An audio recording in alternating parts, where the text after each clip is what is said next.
It's Friday, January 14th, coming up on a special edition of The View. After today's show, you will never be the same again. So get ready for a new you for the new year. First, the co-hosts are each sharing their most powerful, inspiring words that change their entire lives. And finding out the keys that guarantee this is the year you keep your resolution. Then, the man behind the book that's become a phenomenon, Timothy Ferriss, is revealing how it takes just 4 hours to change your entire life. From losing weight without exercise, to secrets to a better body and spirit, to the most mind-blowing sex you've ever had. And the cosmetic surgeon to the stars is showing you incredible new procedures to help you put your best face forward this year without surgery. Some that you can even do yourself. Plus, losing weight is a resolution millions just can't keep. But one man's revealing his revolutionary approach that treats the overweight like addicts by staging food interventions. All that, hot topics and more, coming up on a special edition of The View.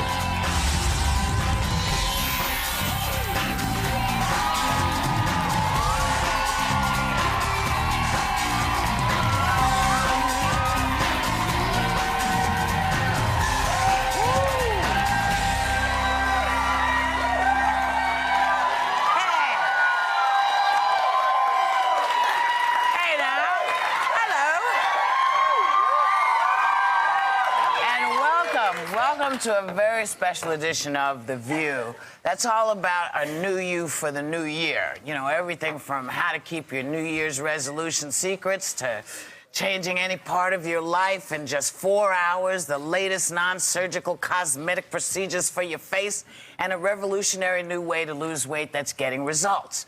I think that's kind of fantastic. Yeah. You know, and since we're talking about new inspiration or inspiration in general, how much inspiration have you all drawn from particular books that have changed your outlook on life in some way? Barbara, do you have one that just really... I do, and I talk about this all the time. The wonderful thing about the book that I've picked is that you can read it to a 3-year-old and you can read it yourself. It is a classic called The Little Prince. Any of you heard of it? Okay. Let me tell you a little bit, first of all, about the man who wrote it. It was written by a French aviator named Antoine de Saint-Exupéry, who got lost in the desert in America, based his book about the little prince who had left his own planet and landed in the desert in America. This book was written 68 years ago. It has sold 80 million copies, been translated into more than 190 languages. Now, why do I love it? Let me show you the little prince first. We have a picture. Look at him.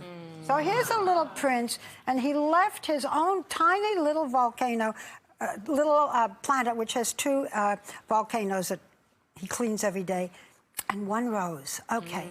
And what you learn from this charming book, and by the way, it's out in paperback too, is that the most important things in life are invisible, like love and loyalty and friendship. And he learns that when, for example, he tames a fox, and then he has to care about this fox. And his own 1 rose, and you'll see him, do we have a picture of him? No, see, he sees all of these roses. They don't mean anything to him, but he has 1 rose on his planet, and this 1 rose is very vain. But it's his rose. Yes. And when you love even one thing, your child, your lover, your husband, your anything, it's yours, and you love it best. It's a love story, it's a children's story, it's an adult story, and it's my favorite. Excellent, excellent. And Elizabeth, what is yours? You know, this is hard for me because I've had so many books that I've read that really either influenced me or I've fallen in love with, but this was one that I think forever changed and saved my marriage. So, and I've passed it on to most of my friends in relationships. It's called The 5 Love Languages by Gary Chapman. And Tim and I actually read this book together, and he wasn't excited carrying around a purple book for some reason, but he agreed to read it with me. And it's about essentially the love language that we speak and want from somebody else. And when you don't receive love in the way you truly speak it, you don't think you're being cared for and loved. And in the first year of our marriage, we got married and we thought we were fine. We loved each other, had these crushes in college. In the first year of our marriage, I think maybe so far was the most challenging, just learning how to get to know one another. And we were doing things for one another, but I wasn't reading it as love. Like, I seriously ended every single day thinking, I don't think he likes me very much. And he was saying the same thing. And the 5 love languages are words of affirmation, quality time, receiving gifts, acts of service, and physical touch. And the best way to find the love language that you seek from others is to look at the way you give it. So some people you'll see are constant note writers to you or calling you or asking you to go somewhere, and that's probably quality time. And if you're not, you really need to know, like Tim's love language, unfortunately, is acts of service. No jokes. So it's a lot of acts of service. But so doing things, like I remember one day he came home and I had just unpacked his suitcase. It was just there and I unpacked it. You would have thought I, did something else. He was very excited about it. But it has in many ways, and we come back to it, I think will forever remind us of how to give love to one another, be it your friends or your spouses, boyfriends, etc. You told me the other day that you have not been away with Tim since the children were born. Reread this book. We should. And it is something that has made us get through some challenging personal times too, but I love this book. I thank Gary Chapman for writing it, and so spread it if you're curious. Excellent. Read it and learn. Shelley? And they have 5 love languages for a child, which is really great. They have 5 love languages for everybody. Everybody. When Jeffrey was born, for those of you who don't know, he was born at 5.5 months. He weighed 1 pound 10 ounces, and we were in the neonatal intensive care unit where his heart stopped many times, and I was in a lot of despair. And people would come and pray over Jeffrey, and they would always say to me, the angels are watching over him. And I never, I always would hear that phrase, angels are protecting Jeffrey. And I didn't really know what that meant. As I'm sitting there just crying, I couldn't smile because I didn't know if my baby was going to live or die. And somebody gave me this book by Frank Peretti called This Present Darkness. And it's a fictionalized account of angels and demons, if you believe in angels and demons, and really the how angels play a part in your life and how prayer and protection and angels go hand in hand. And I read this book, and it kept me distracted while Jeffrey was in there, fighting for his life. But it really made me see, wow, angels do, for me who believes in angels, they do protect your children, and prayer is really, really important, and how prayer strengthens angels in their protection of you. So, even if you don't believe in angels and demons, somebody in your family or life does. So I love it. This Present Darkness by Frankie Peretti. Excellent. He's a wonderful writer. He writes great stuff. Yes. Well, my book is called A Grief Observed, and I was told about this book by one of our guests, who then ended up sending it to me for Christmas because we were talking about loss. Because I lost my mom in August, and I can't quite figure out what it means. I keep waiting for to fall down on the floor and roll and scream and cry, but it's not coming like that, and so I can't quite figure out what's happening, because this was my first love. My mom was the first person I ever loved. She was someone who really was there for me. And I would think, in the movies you see people lose their minds, but that didn't quite happen to me. So he said, you need to read this book. And it's written by C.S. Lewis. Oh, one of my favorites. And it was written after he lost his wife. And he wrote 4 journals about how he was feeling. And I started to read it, and I started laughing because I thought, oh, yes, I get it. I totally get it. He talks about faith, because he was a very deeply religious guy. But when he lost his wife, it was like, come on, what's the deal? What's the deal?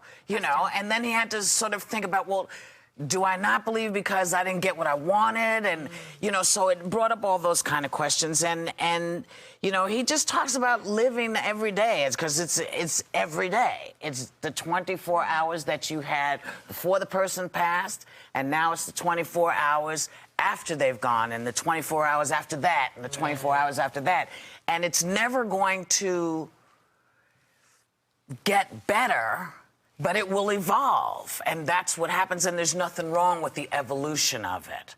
And so I strongly recommend this book if you're going through anything like that. And what I also wanted to tell you is that members of our studio audience, you're all going home with a copy of all of our favorite books.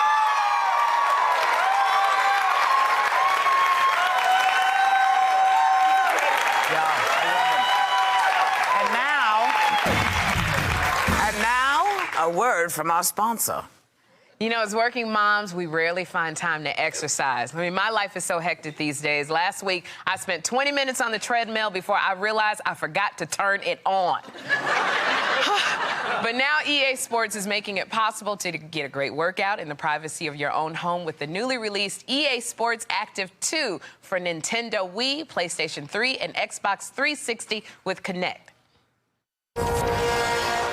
EA Sports Active 2 is going to help you take exercising to a whole nother level with your own virtual personal trainer, one who will be by your side every step of the way. And to help you reach your fitness goals faster, join the EA Sports Active community online where you can create workout groups and share your journey with friends, helping you stay motivated and inspired.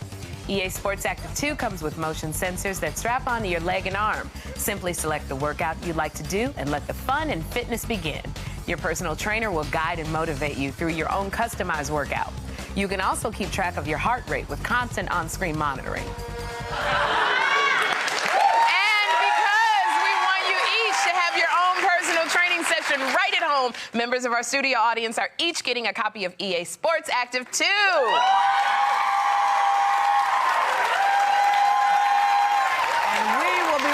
With the secrets to keeping your New Year's resolutions. Come back. I'm in Vegas right now judging the Miss America pageant for 2011. I'll be back on Monday at the table, and I'm going to bring the winner with me.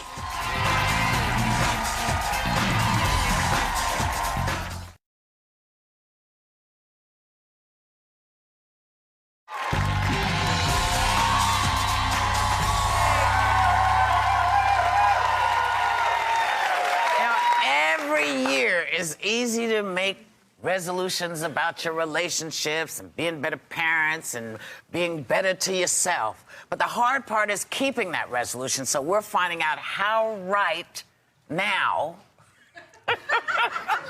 We're finding out how to right now from Dr. Jeff Gardere. I'm sorry. Hey, Dr. Jeff. A new resolution. I know. Learn to read again.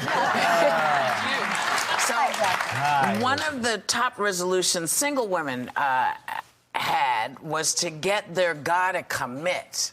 Why? I don't know. But I'm asking you, what should women be doing if they want their man to commit? Well, first and foremost, they should pull out the information. They can get it on the internet that there is a shelf life to relationships. If you have been dating for about 18 months, well, that's about the time perhaps you should tie the knot. When it goes to 22 months, the chances start getting lower. When you go to 3.5 years, they plummet. And when you go to 7 years, for most people, forget about it. In terms of marriage or relationship? But in terms of a marriage. Okay, so yes, of marriage. That's right. That's right. Okay. So what you can do. I have a lot of friends who've been with guys a long time and nothing happens. Yeah. Well, and that's the key word. Nothing happens because perhaps they don't have that commitment to one another that can make more things happen where they can, in fact, have a joyous relationship. A lot of people, it's like Night of the Living Dead. They just go on and on and on, and nothing really happens. Well, one of the first things you can do is give him that information and say, here's what I've been able to find on the shelf life. Here's the research. What is it that you want to do? Where are we going in this relationship? And you have to be very steely about your resolve. You have to let him know that you mean business and you expect something to happen. It's got to be something that is part of that commitment. You also kind of have to be ready for the guy to say, I don't want to commit and walk away. That's the point. If he knows that you can walk away, then it will take him to the point of where you can say, all right, I will do something, or you just kick him to the curb. Now, that being said, you may have that situation where the guy says, you know, maybe we're too young, or maybe I need to make more money, or I'd like to finish my education, or you finish your education. In that case, work together on those goals, and you can make that happen. Okay, the other side of it. You're married and you're unhappy and you don't know what to do. If you're married and you're unhappy and you don't know what to do, now's the time to actually get some sort of marriage counseling or some sort of divorce mediation. 3/4 of divorces are initiated by women now, and it's because they have options. They're not stuck to a guy financially anymore, so that's why it's important to say to your guy, hey, listen, what are the issues that are causing a divorce or that make us want to look at a divorce, and try to work on those. So you can work it out, but you have to be, again, committed to what the issues are, agree on them, and try to work through them. And if it doesn't work, go. What about the guys who are, a lot of the time, you know, you hear women are willing to go to counseling for marriage, but the guys don't want to go. How do you get them to go? Well, I like the backdoor method to getting guys into therapy. Guys are afraid of counseling. Tell them they're going to a football game? No, even better. Even better. Tell them, listen, I'd like for you to come with me to therapy so you can support me through the issues that I'm working through. So and if you have a good therapist, that therapist, no, not lie to them, because he will be supporting you. But once he gets in there, that therapist, that good therapist, will draw him in, and then you can begin to work on the couple's issues. All right, now for a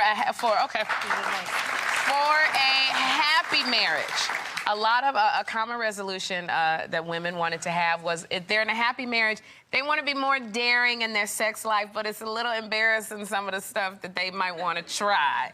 Okay, so how do you get daring and you don't get embarrassed? You know, no, I find that kind of sexy the way you do it. Well, She just got engaged. Yeah, well, and I really want you to answer this question. All right, so very... Because I have a feeling I'm... All right, so very quickly, it's about the spontaneity. Don't be afraid to get out of that comfort zone. Of course you're going to be embarrassed, but don't plan things. For example, if you go out to dinner, don't talk about, oh, let's make a reservation for a hotel afterwards. Damn it, just go there. Go to the hotel. Have fun. Don't sit down and discuss, well, let's try this position or that position. When you are in the middle of lovemaking, you're both weak, that's the time. It doesn't matter whether you're embarrassed. Just go to town and do your thing. And don't film it. And don't film it. When we come back, how to get a new face for the new year.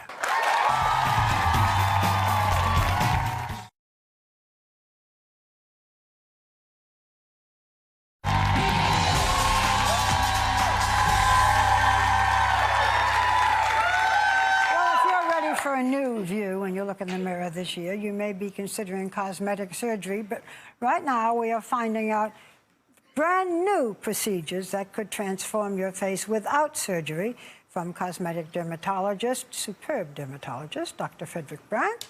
Welcome, Dr. Brandt. Thank you. Thank you. Now, we want to warn you that you're going to be seeing, you know, some images that are a little graphic, but, you know, you'll learn, okay? And you brought some examples. I did. We want to first move to the at-home laser. Exactly. And now, doctor, can you tell us, I mean, most people go somewhere to a trained professional to receive laser treatment. Is this safe to actually do this This is at a home? very safe, this is the first FDA-approved at-home fractional laser device to treat the wrinkles around the eye and improve the skin texture. So this is something that was done in offices, but now we've taken it to the home. And it's trusted that those at home are... It's very safe. I've used it myself. Great. I tested it. We tested it for the company.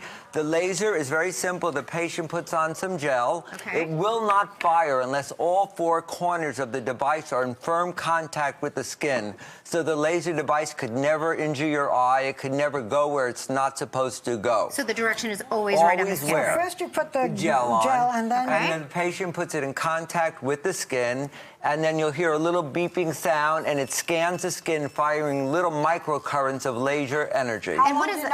How do you know, how long do you do it? The beeping will stop, and you remove it, and you go to the next area. It takes I don't understand why doctors considered it dangerous in their office. And in the offices, you have to wear goggles because the machines don't have to be in contact with the skin. The energy levels are very low. You do it every night rather than coming in once a month to do it. You may get a little redness, but you're perfectly fine the next day. In about 3 to 4 weeks, you see the results, and we have some dramatic pictures of before and afters of a patient who's used it for 1 month. How long have you been using it? 1 month. Can you see the difference?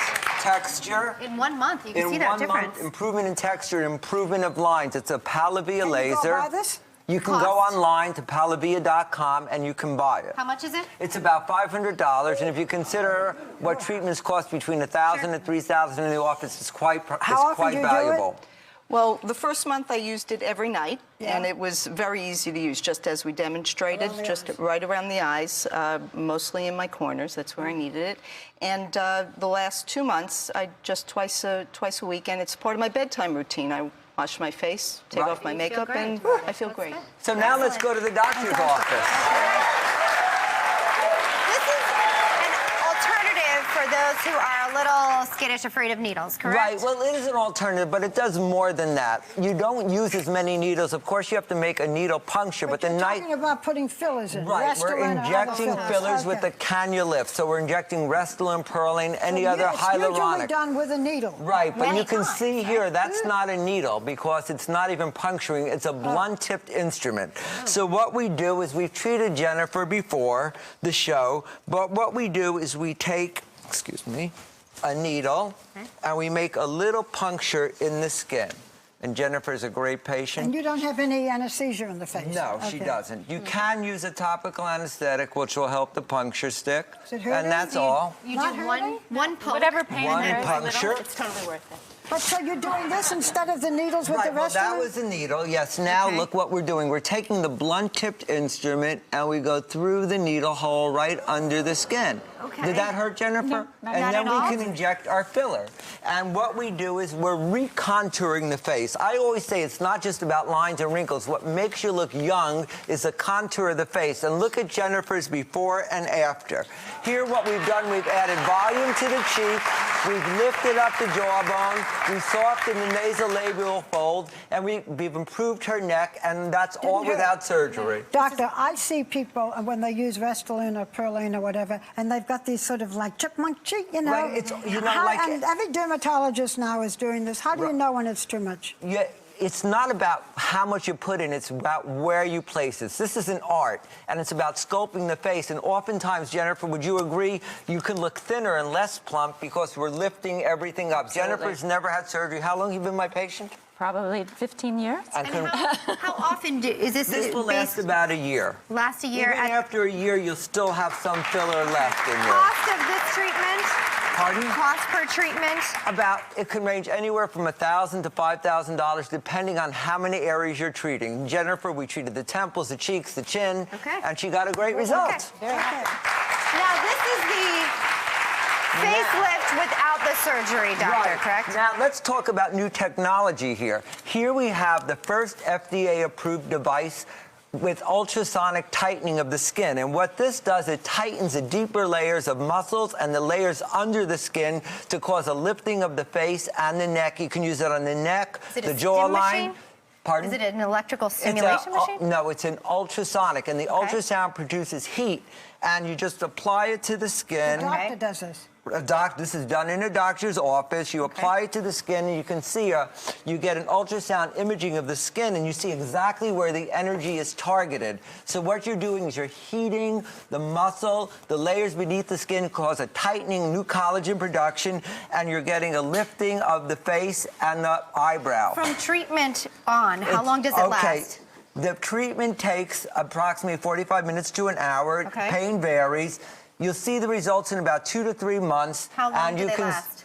That's variable from patient to patient. I always say all these technologies are new, but they depends on how you care for your skin. But you can see the results with the lifting of the brow. It is FDA approved for brow lifting. Would you do everything that we've seen on one person? You could, definitely. You could do all these different things? You could do it and combine them. This is something that's also known. This tightens the entire body, right, doctor? Right. This is something great. This is the newest radio frequency device approved by the FDA. It's called Exilus. You can tighten skin on the body, the arms, the back, Does this the replace neck. liposuction? No, it doesn't replace liposuction, but you can recontour the fat and reduce fat. What's so nice about the device is pretty much painless. You do it every 2 weeks for about 4 times. You see the results after the second treatment. You simply scan the skin. It tells you how warm the skin is getting. Is that hurting you? By the temperature. And you can also change the energy levels where you're cooling the skin and heating the fat to reduce and take off inches. This has reduced you in here? Yes, we have some before and after pictures of the patient. So you're tightening and you're reducing and removing inches. Notice the before and after. Notice the improvement in the love handles. And this is great because you can virtually have no pain when you do the procedure. A patient comes in, they leave, they're fine. We thank you, Dr. Brandt. Stick around. I'm going to have everything done. As soon as this is over, I'm going to do everything that's here, right? Not really. Members of our audience are going home with Dr. Brandt's, it's called R3P? R3P eye cream. It's a peptide cream to stimulate collagen at home. I use that. Oh, yeah, great. Let's go. We'll be right back.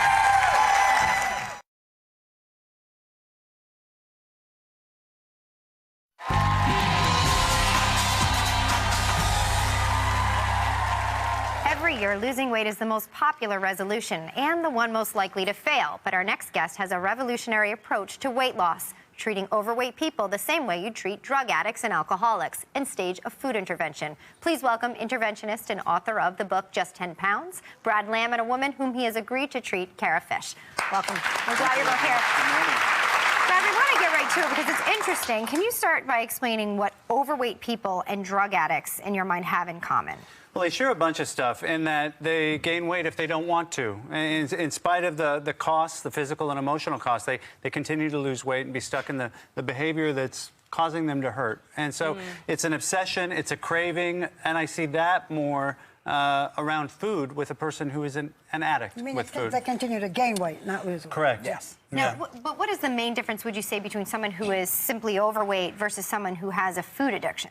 Well, 2/3 of America now is overweight, and we're literally dying and shaving years off of our life because of the way we eat. So the food addict is the person who can't stop, who, in spite of diabetes, in spite of not being the mom they want to be or the husband or wife they want to be, continues to go back and turn to the food. It's those craving and obsessions that costs them not just the body they want, but time So from a their life. psychological issue is there, It's a or component emotional of it that's component? really powerful. And your method, though, is a little controversial. Can you explain that? It is. I'm an interventionist, so I say jump in there and begin a conversation around change, whether or not the person's open to it. I mean, I met Kara, and she described her pain and really a generational trouble in her own family and the fear that her weight story is going to cost her her life. Okay, now, Kara, you're 33 years old. Yes, ma'am. You're the mother of two. You weigh 263 pounds. Yes. Have you always been addicted to food? Well, my mom was a beauty queen in 1962.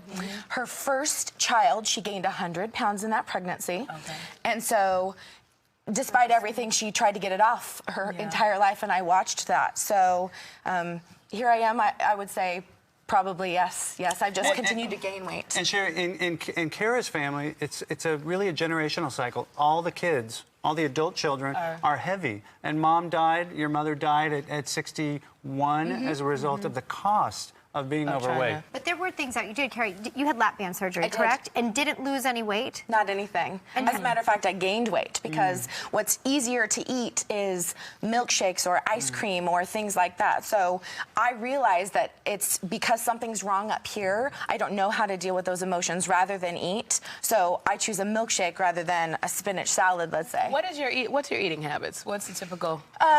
It depends on the day whether I'm dieting or not. So during the holidays, I ate whatever I wanted.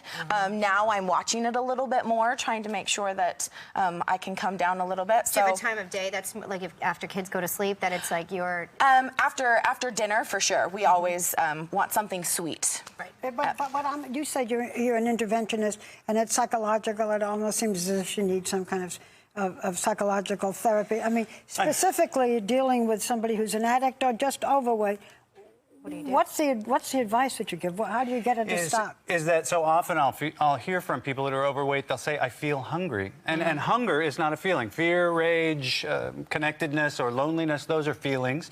But hunger is not. Hunger is a state of being, and when people continue to fall into their food because of the way they feel, they will continue to gain weight, and it will cost them the life that they want. So it's the emotional underpinnings that are critical to get to and discover. And I go into in the book what I do in my day-to-day practice, which is I help you discover what type of eater you are. Are you an emotional eater primarily, or an habitual eater? Kara's also very visual. I say that that's an external eater. So you see food visually, you're triggered, and you fall back into those same patterns that you know are costing you the life that you want, but you can't stop. Is this something you can recognize in children as well? Because we're seeing childhood obesity here with that visual eater that's stimulated by the ad that's up with the, burger or something. I think so, yes. But another piece of this is there's this generational and family piece that we get fat as a family so often in America, and we can also get better together, that change is contagious, and that I believe, as I work with Kara, she's going to start modeling this new behavior that will have a net result in her family, not only with her husband, Evan, but with her brothers, too. With Kara, how would you do an intervention with her? With the Well, family. I specialize in an invitational intervention, so it's never an ambush. I believe you don't have to trap somebody to help them. And so we begin a discussion around change. And so over the next 6 months, Karen and I have decided we're going to do what the book says. We're going to start a really hard, good conversation on change within the home and get busy on making change happen and come to life. Thank I you. have a question. I'm sorry. So when you look at it as an addiction, how do you keep someone from continuing to eat when it's always there? Because, with alcoholics, they say stay out of the bar. Understood. And look, I was heavy, and I was also a crystal meth addict. So I've been in both spots. And in crystal, I haven't used that for 8 years. With food, I have to stay on this narrow beam at times to stay in a healthy place and feed myself in a loving way. So it's different because you got to eat, but some of the same elements remain that we can help Kara get better and happier and healthier. And avoiding relapse triggers probably is important. Thank you so much, both Brad and Kara. We're glad that you're here. We wish you the best of luck, and we will follow up. You are all going home today with a copy of Brad's book. For more information, you can check out our website. We'll be right back.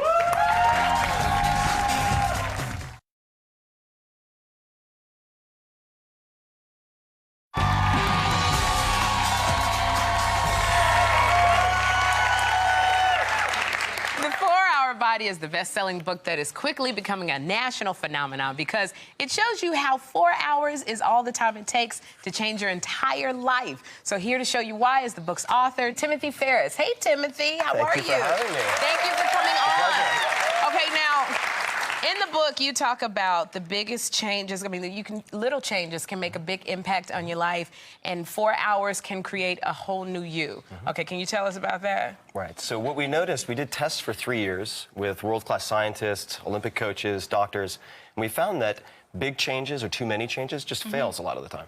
So really small changes consistently produces big results. Okay. Let's go. All right, so now we're gonna take a look at what people should be doing during this first hour, during the 4 hours. So the first hour, I gotta get this right. You said you think the focus should be on sex and fertility. Let's go. Yes. Let's go. So the first is sex, very important. Good sex is a huge part of good health. Okay. And 50% of women specifically have never experienced an orgasm. This is a big problem. Oh, wow. And in the course of research, we discovered 2 things, and it was all put into 2 chapters called the 15-minute female orgasm. So I'm going to get a little explicit here. It's important. Right. First of all, men are pretty clumsy animals, myself included, but we're teachable. Yes. So here's what we discovered. If this is the vagina, at the top you have the clitoris. Let's say 12 noon is the top of the clitoris. Okay, at 1 to 1:30. You keeping track of the time, Barbara? Okay, so 12? Yep, at between 1 and 1:30 is where 90% plus of women will be most sensitive. So Between just 1 and instruct your 1:30. guy at the top right. Have him focus there so he's not stumbling around blindfolded. Between 1 and 1:30. That's right. Tell him that. Right. Okay, got that. Okay, so the next point would be fertility, and what we found with many case studies was people, specifically women, could go from miscarriage to pregnancy by eliminating gluten. So removing cereals, Elizabeth breads. did that. She eliminated gluten and she got pregnant. Which is wheat and barley, right? Yeah, huge impact. Any type of grain like this, and a substitute would be a meal like this. Eliminate gluten and you are more fertile? I was fertile as the one eliminates gluten as well. Absolutely. We've seen a bunch of case studies, and the type of replacement would be something like this with protein, some type of legume or bean, and then vegetables. In my particular case, I had a few major improvements, and one was eating Brazil nuts after I had a test done with a lab called SpectraCell. They work with a lot of athletes. I had a selenium deficiency, started taking Brazil nuts, I tripled my testosterone. Okay. Which has huge effects on sex drive and quality of life. And I also actually increased my intake of quality fats. This is for men to take. This is for men. Right. Okay. So if you want your man to have a higher sex drive, cholesterol will increase testosterone production. Have him eat a few of these, a few hours. What do you give him if you want him to take the garbage out? That's what I. You give him one of the books that were recommended earlier. Okay, so now we're gonna go to hour 2. Now you say that you can improve sleep and you can also lose weight without exercise. Right. You got to tell me how this one works. All right, I will. So starting at the beginning, when people feel fatigued in the morning, by measuring blood sugar, we realize that it's often not because they sleep too little, it's because they have low blood sugar. So you can have 2 tablespoons of almond butter before you go to bed. Okay. And very typically it improves. The almond butter before you go to bed to do what? To stabilize your blood sugar so that when you wake up, you're not hypoglycemic. Okay. Okay. This device right here, called the Night Wave, will actually project a glowing blue light on the ceiling that you time your breath with. And it's been clinically tested, and it knocks people out in about 7 minutes. It's very effective. And this is a lifelong insomniac. So if you're an insomniac, that helps. Okay. All right. This device right here, it's called the Zeo. And you actually wear this when you go to sleep, and it tracks your brain waves, and it will give you a score for the quality of your sleep and then suggest fixes for improving the quality. Excuse me. That's okay. I mean, I can see the blue thing. What are you doing with this? No, I want the blue thing. I have 3 kids that don't sleep. Yeah, here. Blue thing? It's all yours. Yeah. And you can travel with it. Have some almond butter. What is this? What is this thing that you have to wear at night? Yeah, you just wear it like a headband. Okay, you wear it like does what? It tracks your brainwaves and your sleep. So it tells you when you're sleeping, when you're not, when you fall asleep, and it So you provides can kind of suggestions. I think that's more information than you need. Okay. This may be too much of a headache for some people. You could just use this in the morning. This is called a Philips Go Light. This cut my time to sleep, meaning falling asleep in an hour, to less than 10 minutes. And you would simply set this to your side for 15 minutes in the morning. Very effective. So let's go to hour 3. Let's go to hour 3, because now on the 3rd hour over here, now you say we should focus on the health benefits of cold water, and it could reverse injuries. Right. So I worked with a NASA scientist, and we tested cold showers, cold baths, even ice packs. And Ray, the scientist, tripled his rate of fat loss using some of these techniques. You just put it on the back of your neck for 30 minutes while you're watching television at night, and it causes a number of hormones to change. Really? Neck and reverse injuries. Yep. And that's swell on the nice cold weather we're having. Should you take cold showers? Cold showers. I take ice baths, but not everyone would like to do that. No, you can also Barbara. use this from spending most of your time at the desk. Sitting is death, as one PT said it, and you can use this to stretch your upper back and reverse a lot of the chronic pain that comes from sitting. And then MSM and vitamin C, 10 to 20 grams per day, very helpful for reversing joint pain and joint damage. Particularly successful, I found, in knees. In knees, reversing the joint pain. Okay, now finally. Do we all know what MSM is? I didn't. Everybody know what it is? No. MSM is methylsulfonylmethane. It was originally used with racehorses, where a lot of innovation comes from, but it's very helpful for regenerating connective tissue. Got it. So you take some of this and some of vitamin C. Exactly. And that for the knee pain. Okay, and so finally you say that during the 4th hour, we can do things to live a longer life. Right. And these are rather counterintuitive. So one in particular, creatine monohydrate, which is popular with athletes, has been shown in research to help stave off the onset of Alzheimer's, other neurodegenerative diseases. What is it? Creatine mono. I'm always afraid of taking things that haven't really been This is naturally present in muscle tissue. And it's been tested for about 20 years. Is it a grain? Is it a what? It's used for increasing energy stores in the body. That's why athletes use it. But 5 grams a day can protect the brain, is the upshot. And I think that's very important for extending functional lifespan. The second thing that you can do... you put this in water? Do you just eat it? Yeah, you just mix it up. Mix it up in water. Okay. And then the second, which is was free, is donating blood. And in fact, you find that one of the explanations for why women live longer than men is that men don't menstruate. So they accumulate toxic iron byproducts, among other things. So donating whole blood every 3 months is also very practical for extending lifespan. Okay, wow, thank you. Now, before starting any health program, you should check with your doctor. Members of our studio audience are going home with a copy of The 4-Hour Body. We'll be right back.